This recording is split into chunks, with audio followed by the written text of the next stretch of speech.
ఇందిరమ్మ ఇళ్ల నిర్మాణంలో సిద్దిపేట జిల్లా రాష్ట్రంలోనే ప్రథమ స్థానంలో నిలిచిందని జిల్లా కలెక్టర్ హైమావతి తెలిపారు.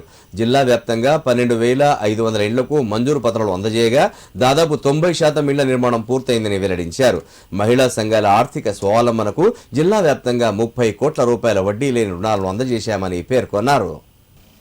సిద్దిపేట జిల్లా గజ్వేల్ పట్టణంలోని ఐఓసీ కార్యాలయంలో నిర్వహించిన ఇందిరమ్మ చీరల పంపిణీ కార్యక్రమంలో మహిళా సంఘాల సభ్యులకు కలెక్టర్ హైమావతి చీరలను పంపిణీ చేశారు. ఈ సందర్భంగా ఆమె మాట్లాడుతూ ప్రభుత్వం పేదల సంక్షేమానికి అనేక కార్యక్రమాలు అమలు చేస్తుందని తెలిపారు.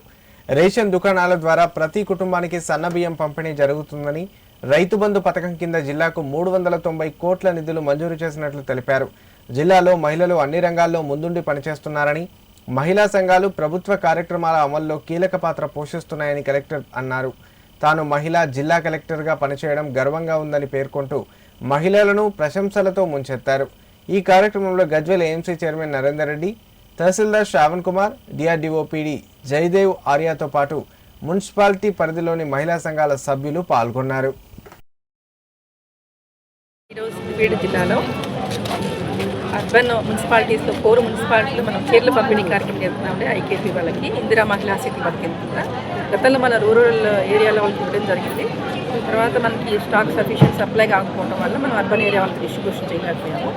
మనకి 2 డేస్ క్రితం మనకి 40,000 చీరలు పంపిణీ చేయడానికి మనకి చీరలు ఇవ్వడం జరిగింది.